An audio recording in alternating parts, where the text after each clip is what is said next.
continuing on our SopranoCon journey, we are here with the owner of RevibedVinyl. Thank you so much for taking the time to talk to us today. First off, let me just begin at the beginning. Tell me a bit about what made you want to create such lovely pieces of art. So, I started collecting records when I was 12, and a lot of them got ruined like a few years ago. Okay. I smoked cigars, so I wanted to not throw them away and repurpose them. And I'm a little crafty, as you can tell, so I wanted to make them into something I would enjoy every day. My friends started seeing them, they liked them, then the product just evolved, but it was just repurposing an old vinyl record. Gotcha. Now talk to me a bit about the process of working with a vinyl record. I can imagine how much legwork goes into creating something when it's that type of material. Yeah, so it's a lot of trial and error. Handcraft them, you know, add a little heat, handcraft them. You could shape them into bowls, you could shape them into pretty much anything. So the process was that a lot of trial and error. For cigars, I wanted to push it back so only like they wouldn't burn the record, then put a nice sealant on it. Sure. So it was just trial and error. 2 years of trial and error. I gotcha. Yeah. Over that course of 2 years, was there something you came up with where you were just like, you know what, I can't use this no matter what? I mean, was there a design or anything? So I tried doing incense holders. So I was heating up, the vinyl and getting a needle, trying to plug it, poke a hole in it. It just wasn't working. Then curling it up, and went through a lot of vinyl.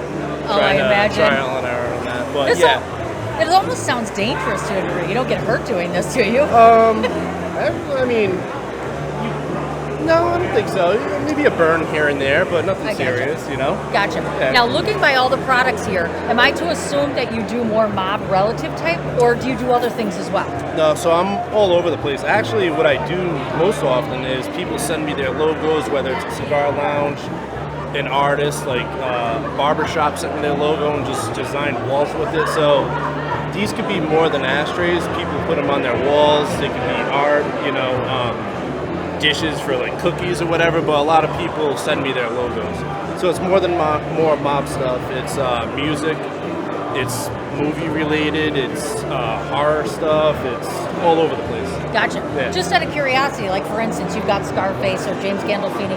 Have you ever sent it to the show runners and been like, here, kind of a cross promotion sort of thing? No, not yet. This is actually my first event. Very cool. So I haven't had the opportunity to do that. I did, people in the cigar industry. So people like Drew Estate, Jonathan Drew, I approached him. He loved the product. So it's more going to events like this and networking, that I'm trying to do.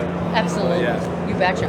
Now, if somebody comes out and they want to purchase one of these, what's the retail cost for this? So right now it's anywhere from 25 to 35, depending on if it's painted. The more custom it is, the more, it's one of one. So when it's painted. So it's 25 to 35. If it's wholesale, we'll work on that. But that's what it goes for. I've gotcha. Yeah. Now, you mentioned doing original work. So if somebody sends you a logo, typical timeline turnaround for that? For one? Yeah. Probably 3 to 5 business days. Gotcha. That's what I usually do. Gotcha. Yeah. So where are you going from this point forward? Meaning, where can we find you next? Do you have another show scheduled, another appearance? Yeah, I have a show scheduled I'm from Rhode Island.